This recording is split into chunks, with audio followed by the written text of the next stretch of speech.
Hi, and welcome to this week's episode of Money with Alpha. This one I want to have a bit more of a chat with you about something exciting that I've got coming up, and that is a group live program called Money Essentials for Business Owners. And how it sort of came about actually is interesting because business and life is a journey. And being on the journey myself for a number of years on the personal development side and the money side, personally, and then in business, there's so many things. It kind of feels like they all have to come together for the stars to align and everything to just smooth sail, and then it never stays that way. So it's a bit of a journey. So I've been working on this myself, and then I've been working with clients to help them through these sorts of things as well. And so I thought, oh, I'm doing a lot of things, and I've created my own systems along the way because I like to do things preferably once and then replicate rather than just keep doing the same thing over and over again. And at the end of the month going, oh my gosh, I have to do this again. And it's a bit like cleaning the house. It just keeps on, it just never ends. There's always dust and there's something else that has to be done again. And when we can figure out a smarter way of doing it, then I clutch onto that and then just try and tweak it, improve it, and as we go. And that's what I've done, and that's what I want to share on a bigger scale. So I've been doing this more one-on-one with clients over the last sort of few years, and now I'd really like to expand that out. And so I decided to put it all together in a program. I thought I'll take you through that a little bit as well, so that if some of the principles here can help give you ideas if you're not already doing them, and if you're interested in the program, you can check it out as well. Because next week is launch week. That's the week, depending on when you're listening to this, that's the week beginning the 15th of July. And I've got lots of really good free content coming out that week. I'm doing lives on Facebook, lives on Instagram, doing a webinar. I'm doing some other trainings inside other people's programs as well. But I really want to get these principles and these messages out more widely because, to be honest, they're really quite simple. And I want to demystify it so that other women like yourselves listening can actually implement some of this and gain the benefits of it so that the stress and overwhelm around money that I'm seeing at the moment can start to diminish. It's palpable that the energy, and it makes things so heavy. And that's not to say that this is going to fix all your money problems and that the economic situation will suddenly elevate, but it will allow you to put some things in place so that you can focus on the areas of your business that will actually shift the dial so that you can earn more money. And not just that, but actually keep more of the money that you earn. It's one of the things I hear about a lot is that I've got a profit in my tax return, but I don't have any cash in my bank account. Or I have, I'm still making a loss because I'm spending more than I'm earning, at least from a tax perspective.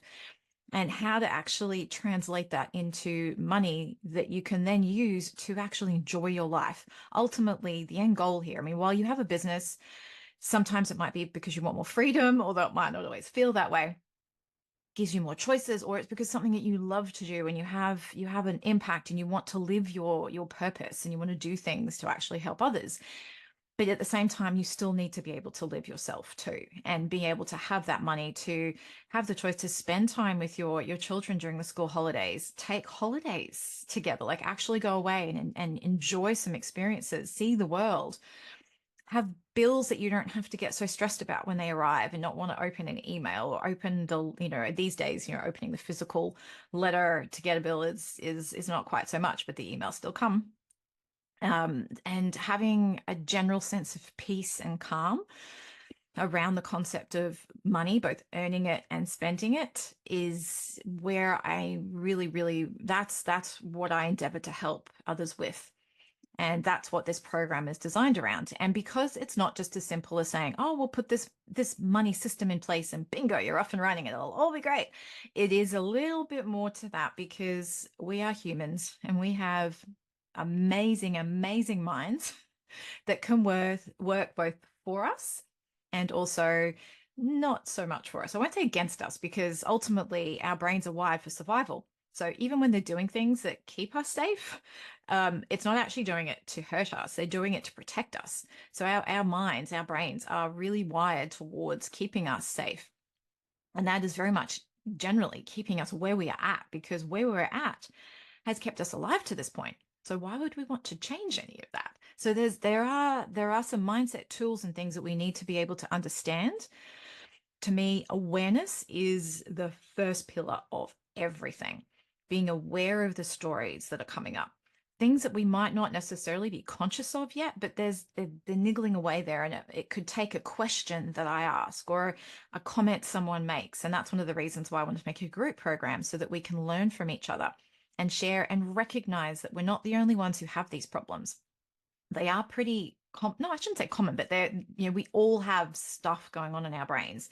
I went and saw the movie Inside Out 2 with my daughter over the recent school holidays. Oh my goodness. And if you've seen Inside Out 1, then it's a Pixar Disney movie, and it's very much about the emotions in a young girl's sort of mind and how they respond to different situations. And in the first movie, fear has sort of like ends up kind of like taking the reins, and it almost destroys her life. And I was like, oh gosh, that's such a metaphor for life. And in the second movie, she's going through puberty. And so anxiety comes in, which is a new emotion that she hadn't felt when she was prepubescent.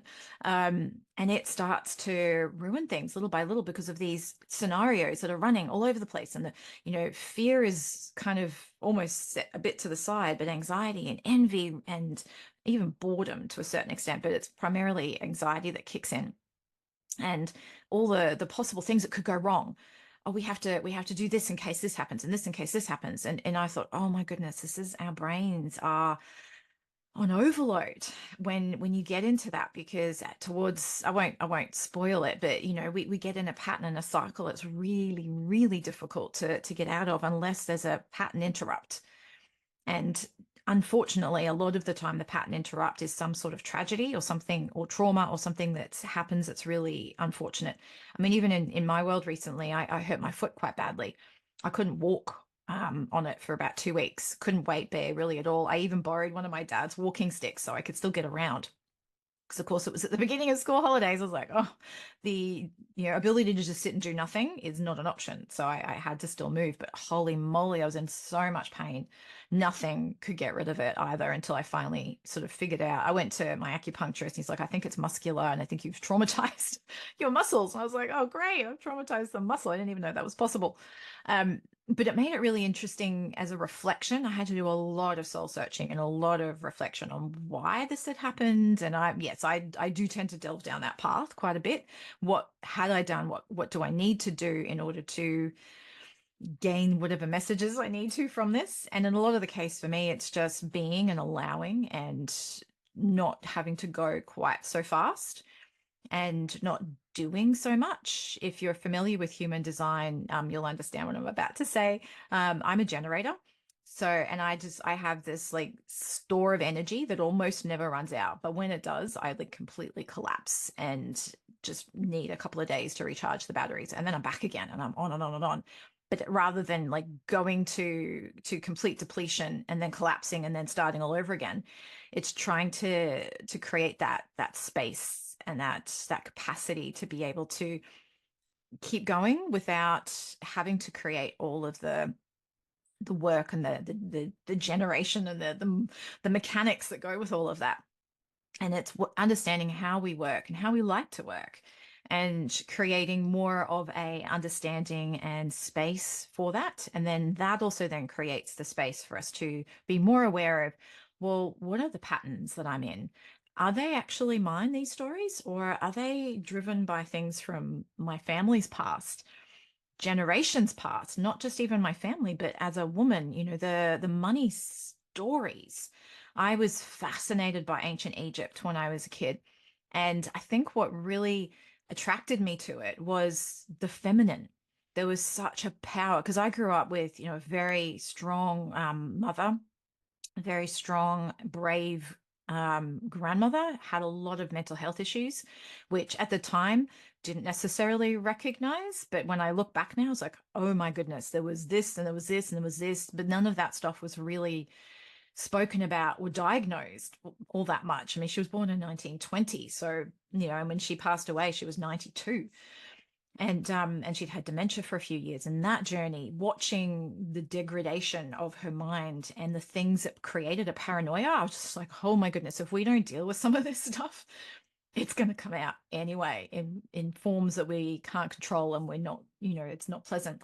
But yeah, but so back to like the ancient Egypt, the Egyptians, they absolutely revered the feminine. And I thought, oh, I think there's a reason for that. And we all, whether you believe in past lives or not, it doesn't sort of matter, but there's DNA that sits within our bodies that holds some of that energy and that history and the stories that go with it. And we can either become aware of them and embrace it and move with it, or we can sit in it and let it hold us back and create just bleh energy. And I much prefer the former. I don't like to have constraints on me, and I don't like to have things that I'm not even aware of holding me back. So delving into the deep, dark elements of the mind, while sometimes isn't always pleasant, it does generate a certain level of lightness as well. And having, I think at the moment in the world, there's an energy around that sort of self-discovery, who we are, who do we want to be, how do we want to operate? Are the old paradigms really serving us? They probably had a place at some point, but a lot of them don't sit anymore. They're not required in that format. So then if we have the chance to rewrite things, what would we do? And while the program I've created doesn't go into that level of detail, it starts that thought process. So there's a mindset element to it that then kind of goes, okay, well, what do I need to do and who would I need to be in order to break the patterns and the stories and the beliefs that I have around who I am? And that was the other thing I really liked about the Inside Out 2 movie. It starts to talk about belief systems and it gives it a visual too. I've been trying to find that visual and it's like in the very back of an image, which comes out very pixelated, but it's this sort of interwoven pieces and there's strings that come out whenever we do something and we say something to ourselves that imprints on our identity. There's this string that sort of connects up with this belief system, and it's the metaphor and the visual of it is really powerful. But it then impacts what we do with our money. And so, but then one of the things I've often found is that we can work on our mindset and we can, become aware and all of this, which is really important and very powerful. But then what do we do after that? Because there is a knowledge piece that is missing because our education system doesn't provide it. That's for personal finances. Business finances, oh my gosh, where does that even come from? Unless you have a business coach or you've done some sort of, even like I studied business at university, it doesn't teach you this either. So there is still a knowledge gap, and that's what I also want this program to fill. So it's looking at the mindset side, and then it's going into how to create the systems in both your business and your personal finances, integrate the two so that your business can fund your personal life. And because quite often, even if we're running a business on our own, even if we have a business partner, it has its own entity. Then if you've got a partner in your personal life, you're running finances with another person as well. So how does all of that integrate and speak to each other? And that's what this program will do as well. It'll help you understand how the two connect. Then how to look at trends, how to make better decisions. There are checklists. And for the systems, there's a template. So you don't have to create it from scratch. There is a template that you can use that I've created. And it's Excel based, but it's very much, it links together and there's formulas in there, which if you want to understand, I will explain through the whole program as well. But the ultimate outcome there is to come up with something that you can manage very easily on a monthly basis. That whenever the stuff in your mind comes up to go, oh no, I can't do this, we go back to the mindset stuff, bring out the tools and strategies that come there and go, okay, why am I procrastinating? Why do I think I can't do this? And because ultimately, if you look back at all the things you've achieved in your life, they'll be tremendous. I remember reading in Jen Gottlieb's book, Be Seen. She talks, I think she was referring to another book, which might have been Big Magic by Elizabeth Gilbert, but it's it sounds better with an American accent, but your badass list, which is a list of all of the things. And this isn't unique. I've read this in other books as well, but it's a list of all of the things that you've done. And when you actually start to look at it, you start to go, oh, wow, I've done all these things. If I've done all these things, then I can do this. Like this is, I've got the steps, I've got the instructions, I know how to do, I know what I'm doing and why I'm doing it. And I've got the how as well. So we can bring it all together. So the ultimate result then is feeling a lot more calm, and you can manage your finances, both your business and personal finances, very easily at the end of each month and see how you're going. And then you get pictures of trends and you can see which products and services are generating the most at what times of year. as well. And you can go, oh, okay, so this one works really well then. Because quite often I find it surprising as well when you see things and you're like, wow, I didn't think that would do as well as it did. And I thought that would do better than I thought it did would. And you go, okay, now I can see this. I can actually do something about it. Because without that knowledge, we're flying blind.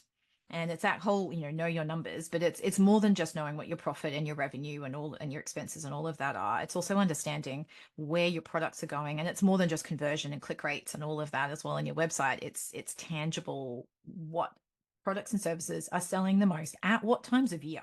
Because sometimes that does make a difference. If you're a personal trainer, you might expect more people to be interested in what you do around August, September, because, we're coming into summer and we need, bikini bodies again. But you might actually find people get really more interested at the beginning of winter because they want to have activity and they're feeling cold. So they want to have some activity to move their body so they feel warmer. You never know. So unless you look at it in that way, you don't have that information to play with and then make decisions over. So that's really what this program is about, is to be able to help you end to end with the money stuff and demystify it, simplify it to the point where it's not so scary anymore and you can manage it and then go off and enjoy your life. Like I've just had 3 weeks with my daughter and I'm one of those, I don't know if I'm rare or not, but I'm one of those parents who's like, oh, well, the school holidays are ending. I don't get to see her all day anymore. And she still had she had a sleepover. My husband and I celebrated our 10th wedding anniversary. So we went away for the night and she had her very first sleepover, which went quite well. And then, she had play dates with friends as well. So she still got to have time, not just with me, which is, she's 9. So she likes to socialize and play and have fun with her friends too. But we still got to spend some quality time together. And I am so incredibly grateful to have the privilege of that choice to do that. And that's what I would like for everybody, to be able to have that and to be able to go on holidays. Where in the world do you want to go? What is it that you want to do? One of my screensavers recently came up with a picture of Machu Picchu. And I was like, I've always wanted to do that. Whether I trek it or catch the train, yeah, I'm a little on the fence about that. I used to want to trek it. Now I'm not so sure, but I at least want to see it. The salt flats in Bolivia, the wild horses in Patagonia. Like there's a bit of a South American theme there, but there's a few things that I still haven't done that I would love to do, and go to certain festivals in the world and retreats that I want to do, and there's things that I would still like to do too, and it's hard to dream about those if you're so worried about the day to day and paying bills and just what's the cost of groceries. Let's try and make that not such an issue and systemize it in a way that's not so much of a problem, and that you can focus on other things, because it's much more pleasant to not have to worry about that kind of stuff. So yeah, so that's pretty much where it is. And managing the money, like I look at people are going back to the envelope system, which I find really interesting, because there's been conversations recently about whether or not cash is still viable. And in order to run your money on an envelope system, you need to use cash. So it's quite interesting, and you can do electronic. Like I do electronic envelopes these days. Like I have a bank account, and it's split into a number of sub bank accounts, high interest earning, and then each month I have my money pie that I manage through the system that I run. I have my more detailed information, and then that gets pulled into something a bit more high level, and then that gets pulled into finances that go into different accounts. I have to physically do the transfers because the money's different every month.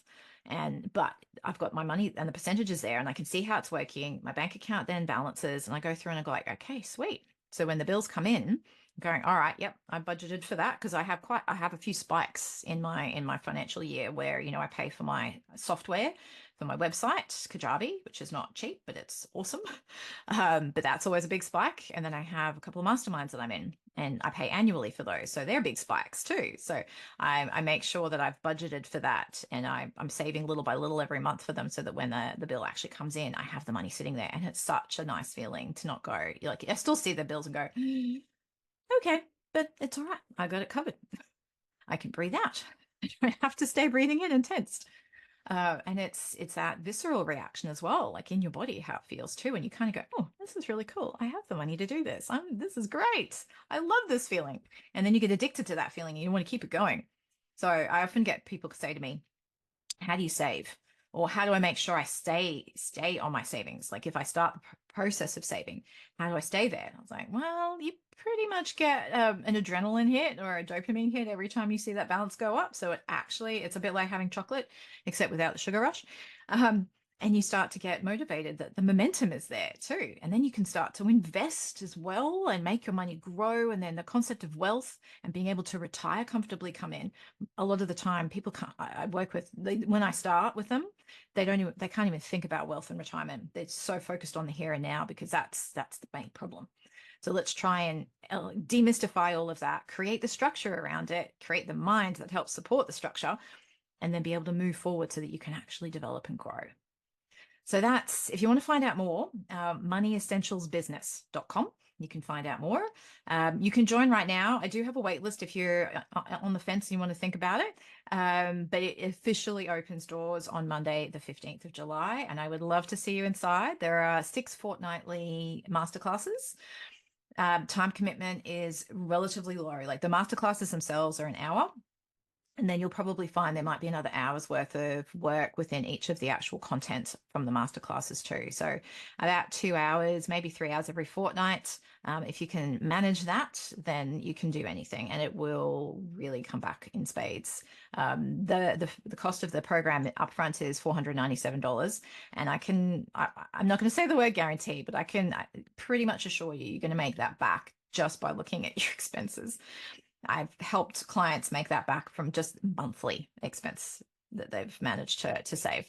There's also a payment plan too, $130 per month for 4 months. So have a look, DM me if you've got any questions about it at all. And I hope to see you in there because I'm really excited about it. Enjoy the rest of your day.